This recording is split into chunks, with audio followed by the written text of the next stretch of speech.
Hi, magandang araw po sa inyong lahat. Ngayon ay araw ng Sabado.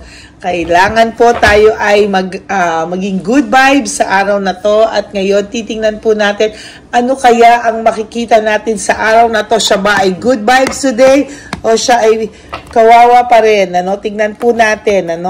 Alam nyo po, for some of you, nakakatuwa kasi nagme-message kayo sa akin at natutuwa din po ako sa mga comments nyo kasi resonate po sa inyo. Hindi ko nga po alam, siguro panood nyo at walang skip, nakukuha ko talaga yung energy nyo. Kasi pag wala po talagang skip, nakukuha natin yung energy, Okay, pili po tayo ng 10. Yan, may tinuturuan na po ako, na mapapasahan natin ang ating virtud balang araw. Siya po ang, Lady Elenas Jr. Si Pepay, kagabi nagpa-practice na siya. 2, 3, 4, 5, 6, 7. Oh, 7, 8, 9, and 10. Okay, yung tinuturuan ko po kagabi. Halika, Pepay, bubunot ka ng 10 dito. Ayan, pabubunutin po siya para makuha niya po ang energy ni Lady L. Lady Elena, para balang araw po, tuloy-tuloy pong masiservisyohan kayo. Siyempre, hindi po ako mawawala. Of course, matagal pa po ang buhay ko, pero matagal po, Matagal ang buhay ko, pero magtuturo po tayo ng maraming tao na sincere at authentic para balang araw po ay marami na po kami na sincere and authentic at hindi po kayo piperahan lang. Okay? Bunot ka ng 10. Ayan po ay kamay ni Pepay, Ayan, bunot ka, bumati ka sa kanilang lahat. Magandang umaga po sa inyong lahat. Bumati ka, nahihiya pa po siya. 1, 2, 3, huwag niyo po i-skip mga kapatid. 4, 5, talagang kumukuha po siya sa mailalim. 6, 7, 8, 9, and last one, 10. Kumuha ka din ng 5 love oracle.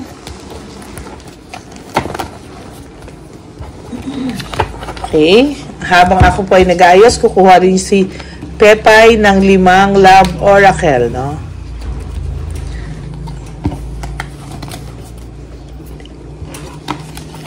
Okay. Sige, Pai, kuha ka ng love oracle.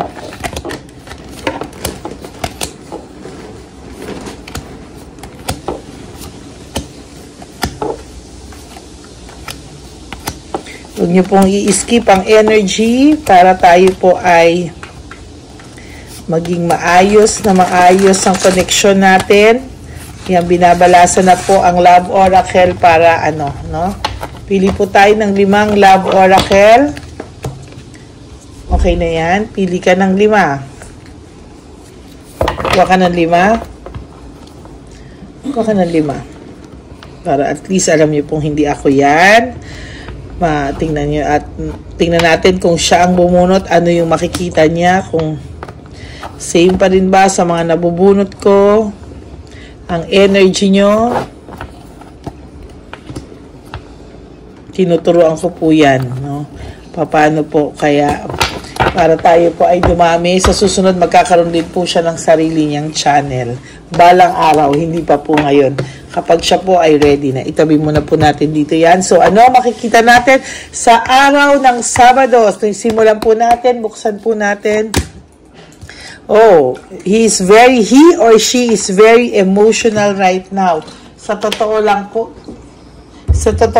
napaka-emotional ng taong ito sa ngayon.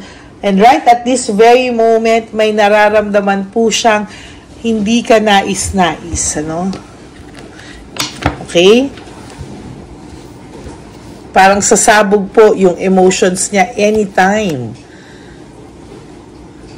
Gusto niya pong kumawala sa sitwasyon niya. Nako, wala pala akong ballpen po mga kapatid para sa ating title of the day. Okay. May kumuha po ng aking ano dito, may naglinis. No? Wala po tayo sa ating studio dahil tayo po ay nagpapalinis. No? Ano po kaya ang title nito? Ano, gusto niyang makawala sa sitwasyon na pinagdadaanan niya ngayon. Sulat ko lang po gusto niya nang makawala. Gusto na niyang makawala sa sitwasyon niya ngayon. Sobrang hinahanap ka niya. Hinahanap niya ang samahan niyo.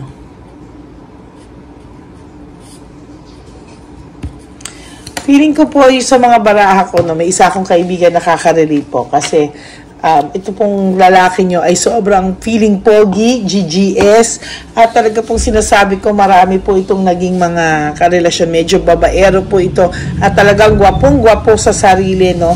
Pero somehow, iba po yung pinagsamahan nyo, naaalala at naiisip niya po, kaya gustong-gusto niya na pong makawala sa sitwasyon niya ngayon at sobrang hinahanap niya yung naging samahan nyo. Suko po siya, sobrang overwhelming po yung nararamdaman niya. Maybe because this person is longing for you. No? Pero because of too much pride, feeling niya po gwapong-gwapo siya at ikaw pa rin ang hahabol sa kanya. Feeling niya po ay para pong binagsakan ng langit at lupa yung pakiramdam niya nung hindi mo po siya hinabol.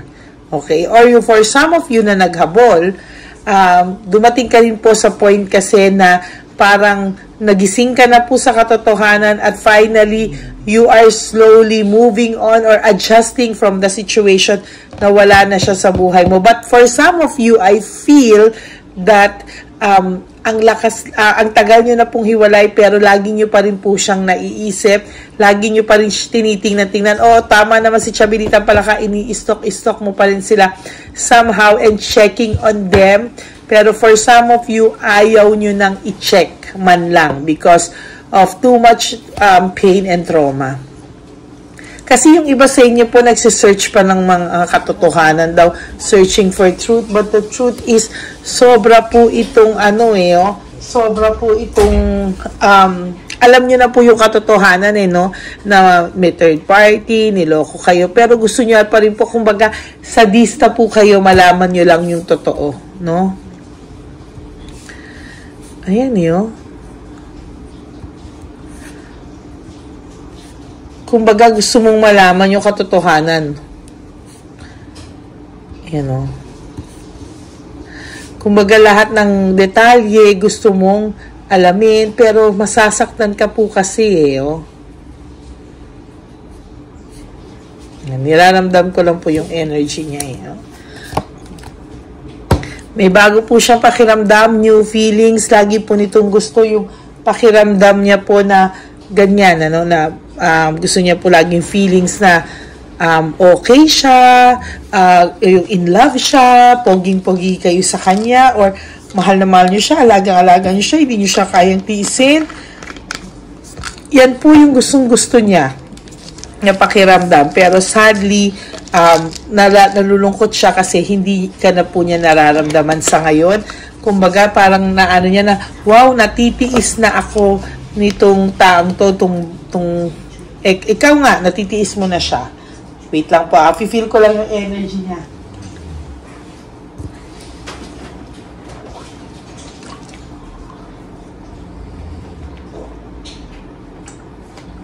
Yan, no? Sobra po yung,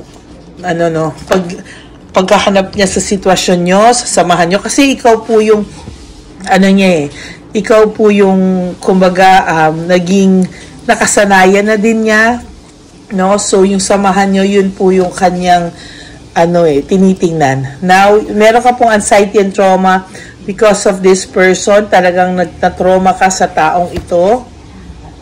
Oh my God, may sudden shock, no? Biglaan yung mga nangyari, hindi mo in-expect na magagawa po nito. But now, wag ka mag-alala, they have financial loss. May financial loss po talagang pinagdadaanan itong taong to at si Chabilitang Palaka or si Shokoy, no?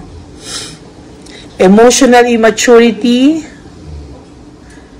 Okay, emotional immaturity, meaning immature po talaga ang taong ito. Yan. Emotional immature po talaga ang taong to, kaya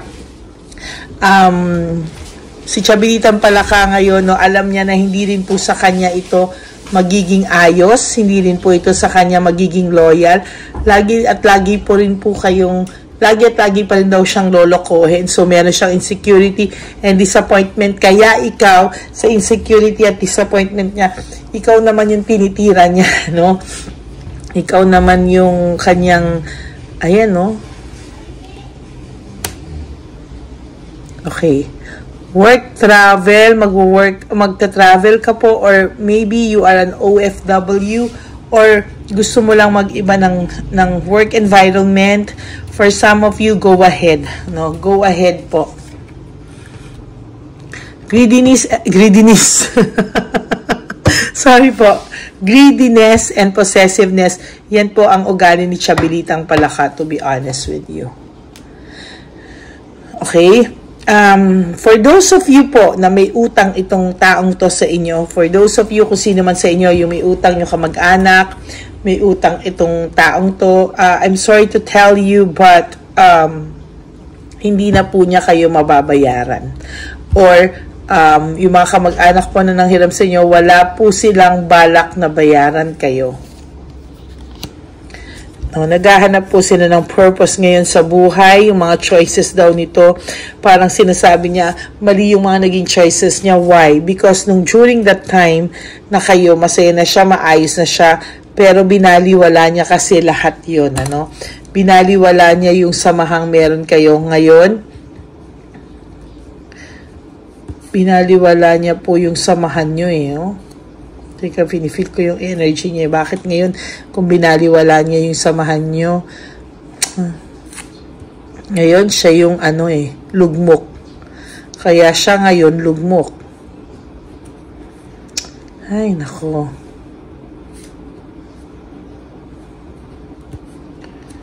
Lugmok na lugmok po itong taong to ngayon, ano?